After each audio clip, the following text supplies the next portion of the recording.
దాంట్లో 2 ప్రయోగాలు చేశారు. ఇద్దరు చెరొక ప్రయోగం. ఆ ప్రయోగాల ఫలితం రేపు తేలబోతుంది.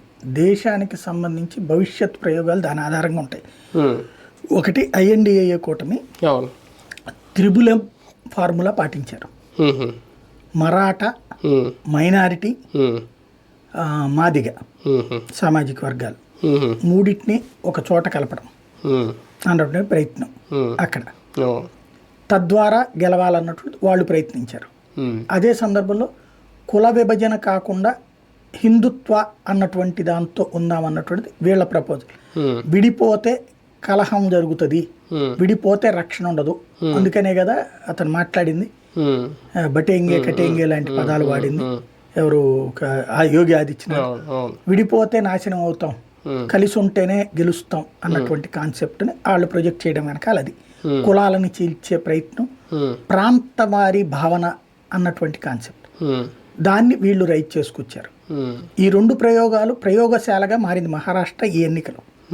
ఈ ప్రయోగంలో ఎవరు విజయం సాధిస్తారన్న దాని మీద భవిష్యత్ ప్రయోగాలు ఆధారపడి ఉంటాయి వివిధ రాష్ట్రాలు. అంటే గతంతో పోలిస్తే బీజేపీ మహారాష్ట్ర మీద ఈసారి ఎక్కువగా దృష్టి పెట్టిందా? అంటే ఇంతకుముందు పొత్తులు కూటమిలో వెళ్ళినా ఇప్పుడు ఎక్కువ సీట్లు తీసుకోవడం గతంతో పోలిస్తే అట్లేం లేదు. కిందటిసారి కూడా 288 సీట్లకు గాను 144 ఇద్దరు. అప్పుడు అంటే అక్కడ ఏమైపోతుందంటే భారతీయ జనతా పార్టీ సింగిల్ గా గెలిచే స్థాయికి లేదు, ఖచ్చితంగా పొత్తులతోనే. అప్పట్లో కుదుర్చుకున్న ఒప్పందం ఏంటంటే 144 స్థానాల్లో పోటీ చేసి, అంతకుముందు ఉద్ధవ్ థాకరే తీసుకొచ్చినటువంటి ప్రతిపాదన ఏంటంటే 2/3 పార్లమెంట్ స్థానాలు మీరు తీసుకోండి, 1/3 అసెంబ్లీ స్థానాలు మీరు తీసుకోండి అనేది అతని ప్రపోజల్. మేము అక్కడ 1/3 తీసుకుంటాం, మీరు ఇక్కడ 1/3 తీసుకోండి అనేది. ఆ ఫార్ములాని బీజేపీ అంగీకరించలేదు. ఎందుకని? ఒకప్పుడు 30 సీట్లు బీజేపీకి శివసేన ఇచ్చింది బాల్దా సాహెబ్ థాకరే ఉన్నప్పుడు. ఏం చేసుకోవాలో తెలియదు వాళ్ళకి. వాళ్ళు ఏం చేసుకోమంటారని 30 అంటే చిన్నగా తీసుకోండి, అభ్యర్థులను పెట్టుకోండి అని చెప్పాడు ఆయన. దాంట్లో దాదాపు 20-21 మంది గెలిచేశారు.